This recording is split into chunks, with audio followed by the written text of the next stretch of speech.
Il y a de ça plus d'une dizaine d'années, un certain Satoshi Nakamoto créait le Bitcoin. La suite de l'histoire, tu la connais sûrement. C'est littéralement une révolution qui prend au cours des années jusqu'à finir aujourd'hui comme un des actifs les plus importants de la planète, recevoir ses propres ETF et atteindre une capitalisation de plus d'1 trillion de dollars. Mais disons que cette épopée, elle n'a pas été aussi simple. Il y a eu plein de rebondissements, plein de nouvelles choses qui sont arrivées. Et l'une d'entre elles, si ce n'est peut-être la plus importante d'entre elles, c'est la création d'Ethereum. C'est un peu avant 2015 qu'un jeune dev nommé Vitalik ainsi que quelques autres acolytes se sont regroupés pour créer une nouvelle blockchain. Une blockchain plus efficace qui permettrait de faire plus de choses et qui allait évidemment révolutionner pratiquement toute l'industrie de la finance. Aujourd'hui, c'est la deuxième plus grosse crypto avec une capitalisation à l'heure où je te parle de presque 400 milliards de dollars. Cette capitalisation, elle n'est pas due à rien. Comme je te l'ai dit, Ethereum, c'est une révolution. C'est littéralement un cataclysme à l'intérieur de l'écosystème crypto qui a apporté énormément de choses et on serait sûrement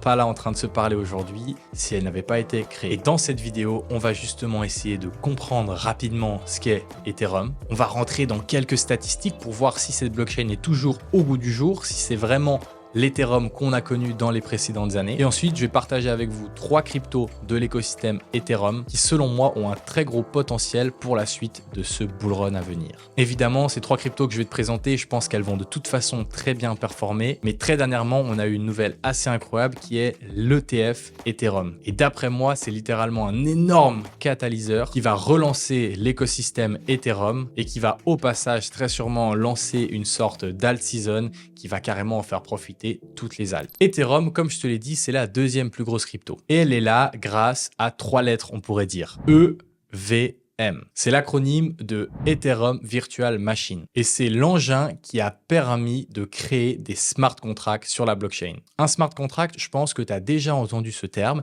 et c'est tout simplement ce qui permet que ton nouveau token préféré puisse être créé. Grâce à un smart contract, on peut rendre la blockchain intelligente. On peut lui permettre de faire des applications. On peut lui demander de faire certaines choses. Et ça, sans avoir un humain qui doit le faire. Et c'est ce qui a créé, entre autres, la DeFi, donc la finance décentralisée. C'est ce qui a aussi permis de créer, par exemple, les NFT. Mais au-delà de ça, tous les protocoles que tu as pu voir sur Ethereum, très sûrement d'ailleurs que tu utilises des applications qui sont des protocoles sans même le savoir, eh ben tout ça a été créé grâce à l'Ethereum Virtual Machine. Si on va regarder Ethereum un peu plus dans les données, comme on est en train de le faire actuellement, on voit que les transactions sont clairement en nette augmentation depuis le début et qu'elles sont un peu stables ces derniers temps. Mais si on les regarde dans l'ensemble, comme vous pouvez le voir ici, elles sont très souvent en hausse. Alors attention, toutes les statistiques en hausse ne sont pas forcément positives, mais dans le cas d'Ethereum, c'est souvent le cas. Là, par exemple, on voit que c'est de nouveau la même chose. On est en train de remonter progressivement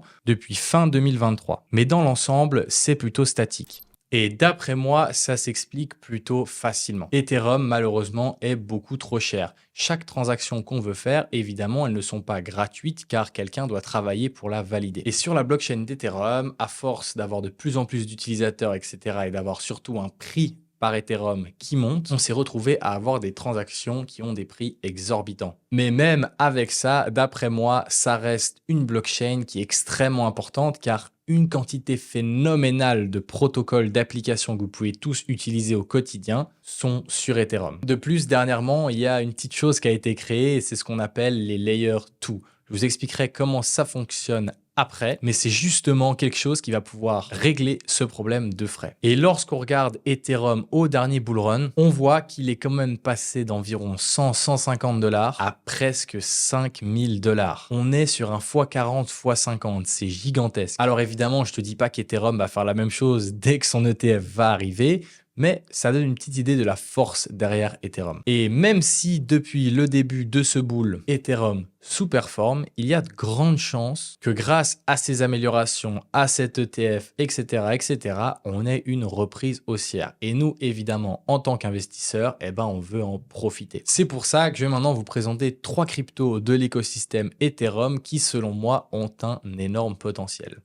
La première, je suppose que tu la connais, c'est tout simplement Uniswap. Uniswap, c'est tout simplement un échange décentralisé. Il te permet d'échanger, de vendre, d'acheter des cryptos, tout ça grâce à un contrat, comme on le disait avant, inscrit dans la blockchain. C'est un des premiers gros airdrops, d'ailleurs j'y ai participé et j'ai reçu plusieurs milliers de dollars en fin 2020.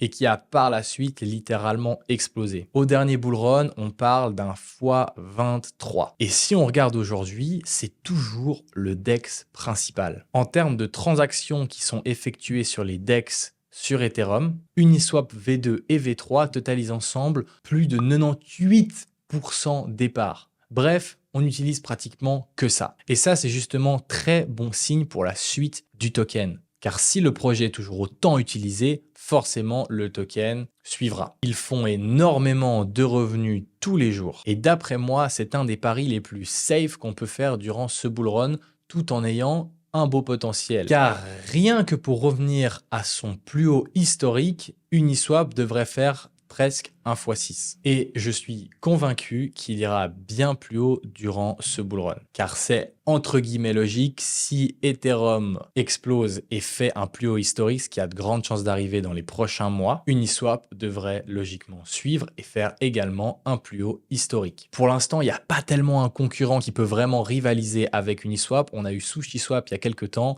mais ils n'ont pratiquement pas de part du marché. Et c'est justement pour ça que personnellement, j'en achète pas mal ces derniers temps. On va passer aux deux autres cryptos que je voulais te présenter. Mais juste avant ça, j'aimerais t'expliquer quelque chose. Comme je te l'ai dit avant, et comme tu as peut-être pu le remarquer toi-même si tu as essayé de faire des transactions sur ERC20, pour chacune, que ce soit des swaps, approuver des tokens ou quoi que ce soit dans ce style-là, il faut payer énormément de frais. Et c'est quelque chose, on va pas se mentir, d'insupportable. Même si tu veux juste envoyer des tokens à un autre wallet ou à quelqu'un, tu vas devoir payer des fois 10, 20, 30, 40, 50, 100 $ pour une petite transaction. Bref, c'est pas du tout ce qu'on veut. Nous, on est dans la crypto parce qu'on est libre de nos fonds et parce que c'est facile de transférer de l'argent. Alors certes, c'est toujours facile avec Ethereum, mais ça coûte extrêmement cher et donc ça casse un peu le truc. Mais qui dit problème dit opportunité pour de nouvelles cryptos. Et c'est exactement ce qu'ont compris les deux prochains projets dont je vais te parler. Les Layer 2, il y en a plein. Il y en a qui sont spécifiques pour une utilisation, par exemple pour du gaming ou autre chose. Mais il y en a également qui sont, eux, vraiment plus généraux, qui cherchent juste à améliorer la blockchain Ethereum. Et c'est justement le cas de Arbitrum. Arbitrum, c'est d'après moi le meilleur Layer 2 qu'on peut trouver. Alors déjà, c'est le plus utilisé et en plus de ça, moi, c'est celui que j'aime utiliser. Je trouve qu'il est simple d'utilisation. Quand je dois transférer des cryptos sur la blockchain ERC20, j'utilise très souvent Arbitrum. C'est pas cher, c'est rapide et c'est sécurisé. Le cœur d'Arbitrum, c'est les Optimistic Rollups. Rollup, ça signifie qu'Arbitrum va regrouper ou rouler de nombreuses transactions hors de la chaîne principale qui est Ethereum et va ensuite les exécuter sur une chaîne secondaire. Optimistic, ça signifie que toutes les transactions sont considérées comme justes et vraies par défaut et que c'est seulement si quelqu'un prouve le contraire qu'il faut la traiter. Ça permet en fait de faire fonctionner tout ça beaucoup plus vite et beaucoup plus facilement que sur une blockchain de base comme ERC20. Pour garantir la sécurité, Arbitrum utilise la preuve de fraude, qui est un mécanisme qui permet de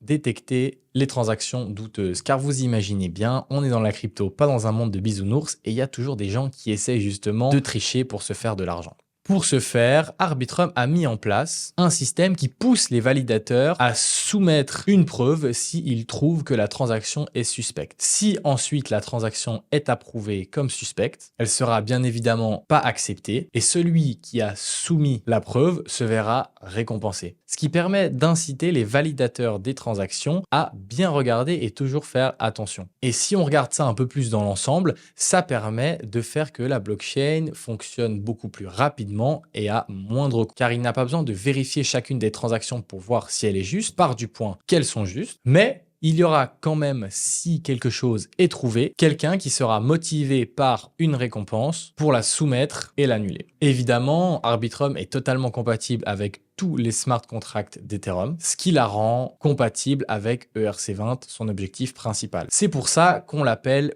couche supplémentaire Layer tout. On peut le voir un peu comme ajouter un turbo à la voiture tout entière sans avoir à changer le moteur. Grâce à Arbitrum, les frais de transaction seront réduits, les transactions seront plus rapides et la blockchain gardera toujours sa sécurité et sa décentralisation grâce au réseau d'Ethereum.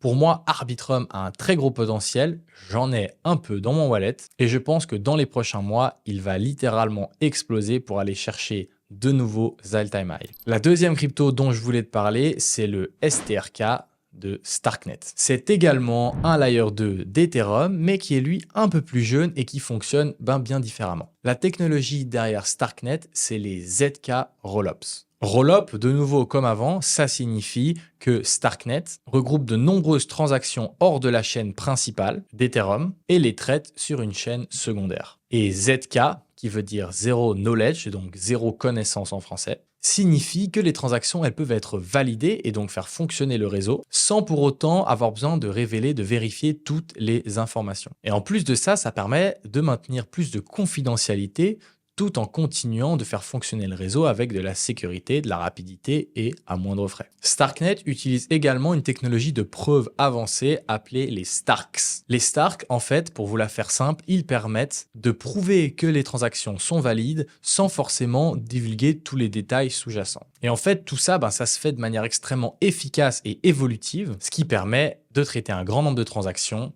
en toute sécurité et de manière efficace. Évidemment, Starknet est aussi un layer 2 d'Ethereum et il est donc compatible avec tous les smart contracts qu'on peut retrouver sur la blockchain principale ERC20. C'est donc en fait une solution qui est puissante et qui s'intègre parfaitement comme Arbitrum à l'écosystème de base. En bref, Starknet, c'est des frais de transaction tellement réduits par rapport à la blockchain de base Ethereum, des transactions plus rapides aussi, tout en gardant, comme avec Arbitrum, de la sécurité et de la confidentialité grâce au réseau d'Ethereum. Pour être honnête avec vous, je ne saurais pas vraiment vous dire quel est le meilleur réseau qui va gagner la course des Layer 2. Jusqu'à présent, j'utilise Arbitrum, ce qui fait que c'est mon préféré. Mais d'après moi, Starknet a aussi une technologie qui est extrêmement intéressante que je ne maîtrise malheureusement pas totalement car je ne suis pas dev, mais du peu que j'arrive à comprendre, elle est très efficace et elle a un grand futur devant elle. C'est pour ça que d'après moi, parier sur l'écosystème de Starknet durant la suite de ce bull run, ça peut également être une très bonne idée. En plus, Starknet est un peu plus jeune que Arbitrum et pour l'instant sur des prix très bas. Si l'ETF Ethereum, comme on en parlait au début, est approuvé, ça risque de refaire